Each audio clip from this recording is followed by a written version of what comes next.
My name is Danny Glover.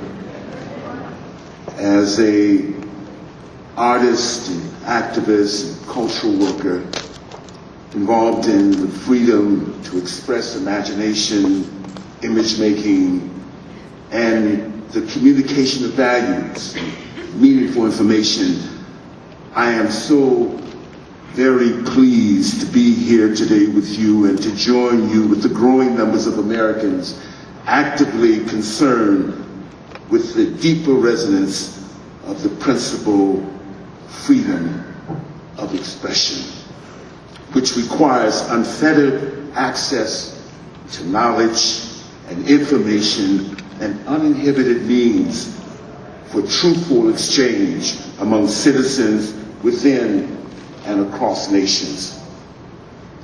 The official welcome to the 2007 Third National Conference for Media Reform appropriately quotes Dr. Martin Luther King Jr., who said that our nettlesome task is to discover how to organize our strength into compelling power. As our nation begins its annual January celebration of Dr. King's life and legacy, I think it is fitting to introduce the first plenary of this year's conference with brief but highly relevant words from Dr. King, whose individual life was made manifest in association with the strengths and contributions of ordinary people, forming a compelling power in pursuit of the highly praised freedom our nation and our leaders broadcast to the world.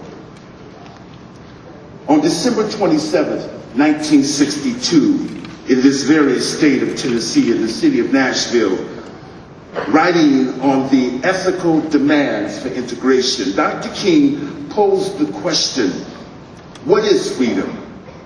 And he responded, and I quote, "It is first the capacity to deliberate or weigh alternatives. Shall I be a teacher or a lawyer? Shall I vote for this candidate or the other candidate? Shall I be a Democrat, a Republican, or a socialist?" Second, freedom expresses itself in decision. The existentialists say we must choose, that we are choosing animals, and if we do not choose, we sink into thinghood and the mass mind. A third expression of freedom is responsibility. This is the obligation of the person to respond if he is questioned about his decisions. No one else can respond for him. He alone must respond, for his acts are determined by the centered totality of his being. The absence of freedom is the imposition of restraint on my deliberation as to what I shall do. When I cannot choose, it means, in fact, that someone or some system has already made a priori decision for me, and I am reduced to an animal. I do not live, I merely exist.